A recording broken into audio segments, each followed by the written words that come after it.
Olá, pessoal, tudo bem com vocês? Eu espero que sim. Depois de algum tempo, estou de volta com algo precioso para compartilhar. No último vídeo, eu compartilhei com vocês sobre a videira, que faz parte da série Aprofunde Suas Raízes, em que meditamos sobre a simbologia das árvores na Bíblia. Tem sido abençoador. Se você ainda não assistiu aos vídeos anteriores, vou deixar aqui no card para você assistir depois. Hoje quero compartilhar com vocês sobre o vinho novo, porque depois de meditarmos sobre a videira verdadeira, é muito importante que meditemos sobre vinho novo. Mas sem delongas, vamos para o vídeo de hoje. O vinho novo. O vinho é citado em toda a Bíblia, desde Gênesis ao Apocalipse, e tem um profundo simbolismo e significado. No Antigo Testamento, o vinho representava alegria, bênção, prosperidade, fartura. Como podemos ver em Gênesis, capítulo 27, versículo 28, quando Jacó, abençoando a Isaque, disse: Deus te dê do orvalho do céu e da exuberância da terra e fartura de trigo e de mosto. Guarda essa palavra mosto. Em Deuteronômio, capítulo 11, versículo 14, como parte da recompensa pela obediência, o Senhor Deus promete dar ao seu povo chuva no tempo certo para que pudessem recolher cereais, vinho e azeite. Mas o vinho também simbolizava a corrupção do povo, como se vê em Isaías, capítulo 28, versículo 7, em que o profeta alerta ou repreende aos sacerdotes e outros profetas que, abusando do vinho e da bebida forte, cambaleavam e não paravam em pé, pois eram vencidos pela embriaguez e erravam na visão, e tropeçavam no juízo. Representava também o julgamento de Deus. Olha o que diz Jeremias, capítulo 25, versículo 15 e 16. Porque assim me disse o Senhor, o Deus de Israel: Toma da minha mão este cálice de vinho do meu furor e darás a beber dele a todas as nações às quais eu te enviar, para que bebam e tremam e enlouqueçam por causa da espada que eu enviarei para o meio delas. Êxodo, capítulo 29, versículo 40, cita o vinho como parte de uma oferta de adoração que era derramada sobre o altar. Em Salmos, capítulo 104, versículo 15, o salmista diz que o vinho é uma dádiva que alegra o coração. Vejamos no Novo Testamento. Em Mateus, capítulo 9, versículo 17, Marcos, capítulo 2, versículo 22 e Lucas, capítulo 5, versículo 37 e 38, Jesus diz: Ninguém põe vinho novo em odres velhos, pois o vinho novo romperá os odres, entornar-se-á o vinho e os odres estragarão. Pelo contrário, vinho novo deve ser posto em odres novos e ambos se conservam. Jesus usa a parábola do vinho novo para responder aos religiosos e aos discípulos, pois ainda não haviam entendido o mistério da graça ou ministério de Jesus e estavam presos à religiosidade e ao rito da lei. Antes de prosseguir, é necessário uma pequena compreensão sobre o que seria o vinho novo e os odres. Lembram que lá no início eu pedi para guardarem a palavra mosto? Pois é, o mosto é o primeiro suco da uva, que é doce e ainda não alcoólico. É a uva exprimida que ainda vai começar o processo de fermentação, que em latim é chamado de mustum, que significa jovem ou novo. O mosto é o vinho jovem ou o vinho novo. Odres. Os odres eram recipientes feitos de couro de cabra ou cordeiro destinados a armazenar água, leite ou vinho. Mas para armazenar ou portar o vinho novo, tinha que ser um odre novo. Vejamos a razão. O vinho novo ou vinho jovem, quando colocado em odre, entra em um processo de fermentação. Durante essa atividade, ocorre a liberação do gás carbônico, gerando assim uma pressão interna, fazendo com que o vinho se expanda dentro do odre. Se o odre for velho, por causa desta pressão que o vinho opera dentro dele, ele se rompe e o vinho se perde ou se derrama. Mas se o odre for novo, o couro é flexível e vai expandindo junto com o vinho e ambos se conservam. A mensagem que Jesus está passando através desta parábola do vinho novo é que há uma incompatibilidade entre a boa nova que ele mesmo veio inaugurar e a estrutura religiosa que eles conheciam, entre a nova aliança e as práticas vazias que já não teriam valor na dispensação da graça. Em Ezequiel, capítulo 11, versículo 19 e 20, e capítulo 36, versículo 26 e 27, está registrado uma promessa que Deus fez ao povo de Israel. Dar-vos-ei coração novo e porei dentro de vós espírito novo.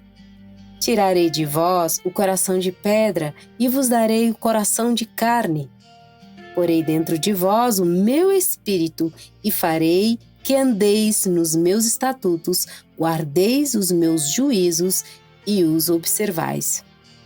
O profeta Ezequiel traz uma mensagem da parte de Deus ao povo de Israel, mas concretamente povo de Jerusalém, num contexto de corrupção, rebeldia e idolatria. Deus diz ao profeta que iria destruir a cidade e espalhar o povo pelas nações. Porém, apesar da reprovação e julgamento, Deus não rejeitou o povo para sempre. Ele promete trazer uma nova aliança em que a obediência não seria por esforço próprio ou por cumprimento de rituais, mas pela transformação interna do ser humano operada pelo seu próprio Espírito, o Espírito Santo. Vemos essa promessa também no livro do profeta Joel, capítulo 2, versículo 28 ao 32. E Deus deixa claro que esta promessa estaria disponível para toda a carne, ou seja, para todos. Pelo ministério de Jesus, vida, morte de cruz, ressurreição e ascensão, ele disponibilizou o vinho novo.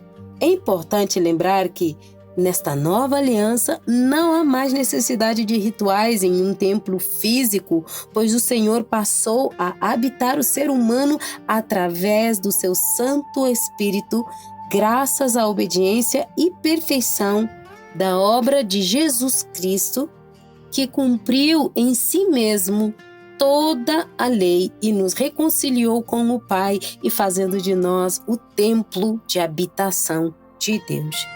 O vinho novo é a promessa do Espírito Santo que traria restauração, libertação, cura e renovação pelo sangue do Cordeiro, que também está representado no vinho. Na nova aliança, nós somos os templos ou os odres. O odre é o nosso ser, o nosso coração. E o vinho novo é a unção do Espírito Santo que o Senhor disponibilizou para todo aquele que quiser, que crer e estiver habilitado. Como vimos, o vinho novo se expande, se move, e é necessário que o odre esteja capacitado para expandir e se mover junto. É fundamental a flexibilidade do odre. O odre novo é o único que pode conter, suportar, transportar e armazenar o vinho novo. Mas o que é o odre novo? O odre novo é um ser que teve um encontro real com Cristo e teve um novo nascimento no Espírito, ou seja, foi regenerado e teve uma metanoia, uma mentalidade renovada, uma nova criação. O seu coração está sensível e quebrantado para que o Espírito Santo possa operar.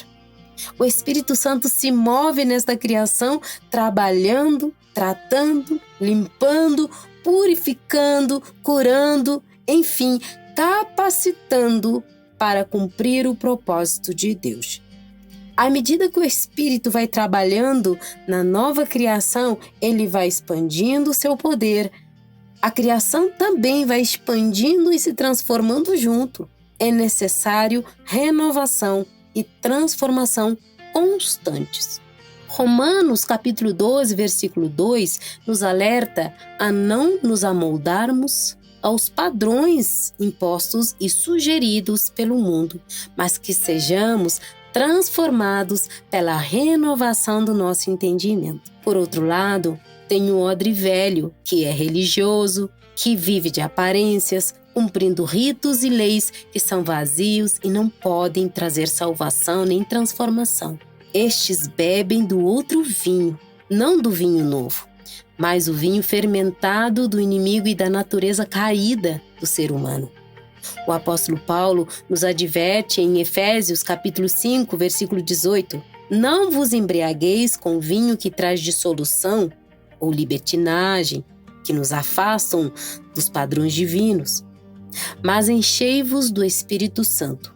A palavra nos traz inúmeras advertências acerca deste vinho. Em Provérbios, capítulo 20, versículo 1, diz que o vinho é escarnecedor, a bebida forte, alvoroçadora, e todo aquele que neles errar nunca será sábio. Em Daniel, capítulo 5, versículo 4, relata o episódio em que o rei Belçazar e seus convidados, num banquete, usam taças sagradas de ouro e de prata que roubaram do templo de Jerusalém. O texto diz que beberam vinho e deram louvores aos deuses de ouro, de prata, de bronze, de ferro, de madeira e de pedra. Esse vinho fermentado traz falsa alegria, falsa euforia, traz confusão, traz engano, falsa liberdade, traz embriaguez. E a embriaguez rouba o discernimento, rouba a sabedoria, esconde do próprio ser humano o seu verdadeiro caráter, a sua verdadeira condição, a sua necessidade de salvação, a sua carência da verdadeira alegria. Enquanto que o vinho novo, o Espírito Santo, traz ousadia, verdadeira liberdade, traz a verdadeira alegria, traz discernimento, sabedoria, paz e todo o fruto que o Espírito nos traz. Para concluir, queridos, percebemos que o vinho novo nada tem a ver com a modernidade ou uma nova forma de viver a religião, de cultuar ou de fazer as coisas de Deus. Não, tem a ver com a glória de Deus enchendo um templo novo. Com o fato de sermos portadores da vida e do poder de Deus para cumprirmos a sua vontade e seu propósito. Queridos, temos visto muitos pedindo o poder e enchimento do Espírito Santo, buscando avivamento, mas não percebendo que são odres velhos, sem transformação, sem renovação de entendimento. Temos orado e gritado: Senhor, enche-me. Eu quero ser cheio do teu Espírito, cheio do teu poder. Mas o Senhor hoje nos pergunta: estás disposto a ser um odre novo? Queridos, não podemos receber e conter o vinho novo sem processo. Para receber o vinho novo, precisamos ser odres novos. O velho não pode ser transformado. O mosto ou vinho novo é precioso e o Senhor não desperdiça o seu vinho precioso. Queridos, eu queria deixar essa pergunta para você: qual vinho você tem armazenado? Ou qual vinho você tem experimentado? Ou que tipo de odre você tem sido? Odre novo ou odre velho? Bom, espero que esse vídeo tenha abençoado você. Se foi importante para você, compartilhe para que o outro também seja abençoado. Por hoje eu fico por aqui. Que Deus te abençoe.